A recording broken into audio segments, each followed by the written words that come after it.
Shalom, selamat pagi saudara-saudara yang dikasihi oleh Tuhan Yesus Kristus. Puji Tuhan kalau pagi hari ini kita mendapatkan kesempatan lagi untuk memperlengkapi hidup kita dengan kebenaran firman Tuhan. Renungan hari ini Selasa 4 Juli 2023 berjudul Nikodemus Pencari Kebenaran. Bacaan Alkitab diambil dari Injil Yohanes pasal 3 ayat 1 sampai 21. Yang akan kita baca sekarang adalah Matius pasal 5 ayat 6. Demikian bunyinya. Berbahagialah orang yang lapar dan haus akan kebenaran.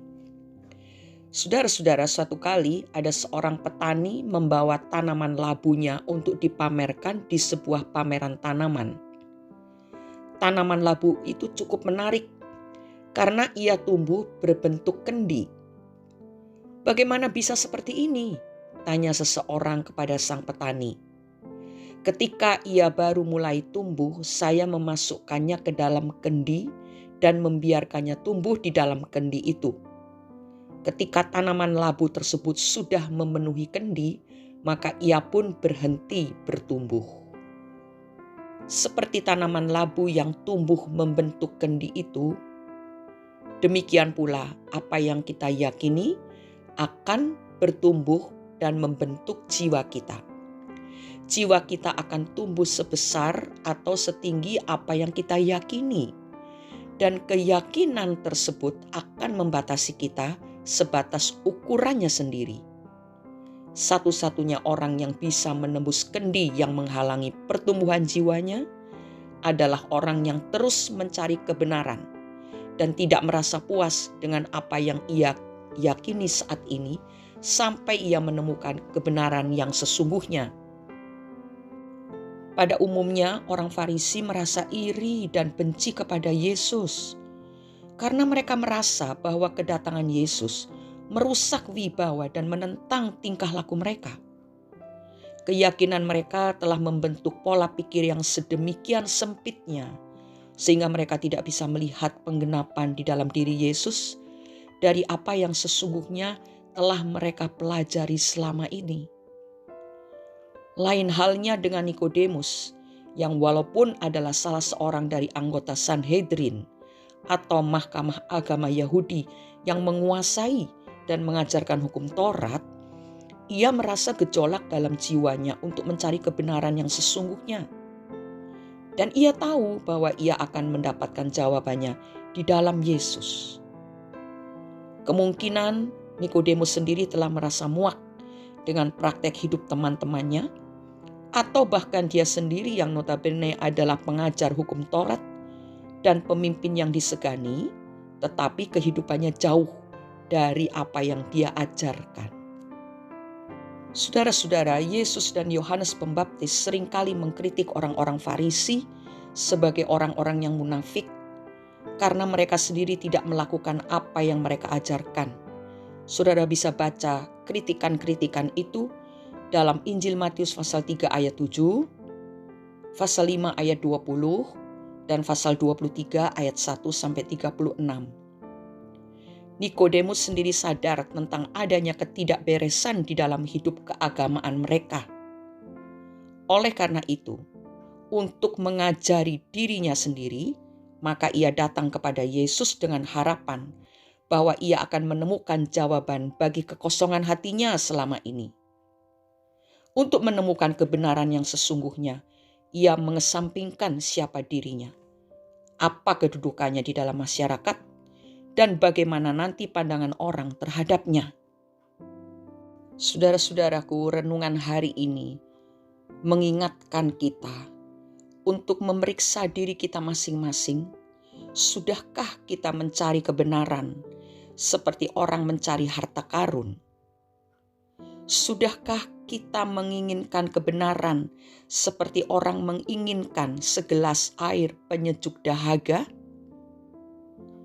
Hanya di dalam Yesus kita akan mendapatkan kebenaran, karena Yesus adalah jalan, kebenaran, dan hidup.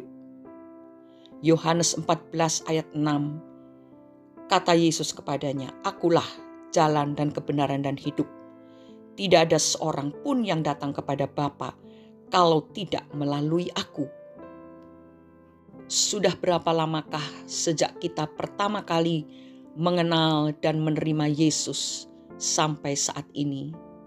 Sudahkah hidup kita bertumbuh sesuai dengan keyakinan kita akan kebenaran yang sejati di dalam Yesus Kristus?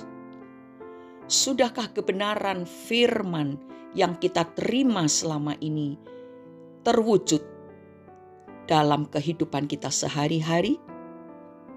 Ataukah kita hanya tahu kebenaran itu di permukaan?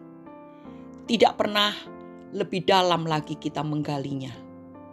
Tidak pernah kita menemukan hal-hal baru yang akan membuat kehidupan kekristenan kita bergairah, bertumbuh, berbuah, dan menyenangkan hati Tuhan?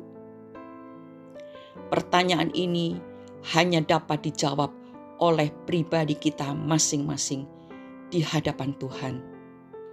Selagi Tuhan masih membuka tangan, Dia akan menyambut setiap orang yang haus akan Allah setiap saat. Bukan hanya seminggu sekali, bukan hanya sewaktu-waktu, tetapi haus akan kebenaran itu setiap saat, sehingga setiap saat pun kita mencari Dia. Sampai akhirnya hidup kita ini mencerminkan kehidupan Kristus. Mari kita berdoa. Terima kasih Bapa di surga, karena di pagi hari yang indah ini Engkau berkenan memperingatkan kami akan hidup keagamaan kami. Apakah itu hanya sekedar seperti yang dilakukan dan dijalani oleh orang-orang Farisi pada zaman Yesus berada di bumi ini? Ataukah kami menjadi pencari kebenaran yang benar-benar haus akan Engkau seperti Nikodemus? Biarlah Roh Kudus berbicara kepada setiap hati dan pribadi kami masing-masing. Kami rindu menjadi orang-orang Kristen yang terbentuk sesuai dengan keyakinan kami akan Kristus Yesus. Terima kasih Bapa. Kami percaya Roh Kudus akan menolong kami senantiasa untuk menjadi orang-orang Kristen yang hidup dalam kebenaran sejati. Tidak hanya berkata-kata, tidak hanya memikirkan, tetapi melakukannya dan hidup di dalam kebenaran itu. Kami tahu itu sangat berkenan di hadapan Tuhan. Dan kami bersyukur karena Engkau masih memberikan kesempatan bagi kami untuk memperbaiki hidup kami. Di dalam nama Tuhan Yesus Kristus, kami sudah berdoa dan mengucap syukur. Amin. Tuhan Yesus berkata, "Jika hidup keagamaanmu tidak lebih benar daripada hidup keagamaan ahli-ahli Taurat dan orang-orang Farisi, sesungguhnya kamu tidak akan masuk ke dalam kerajaan sorga." Marilah kita menjadi pencari-pencari kebenaran sampai kita menemukannya dan kita mewujudkannya dalam kehidupan kita sehari-hari. Selamat beraktivitas bersama dengan Tuhan, pasti bisa. Tuhan Yesus memberkati kita semua. Amin.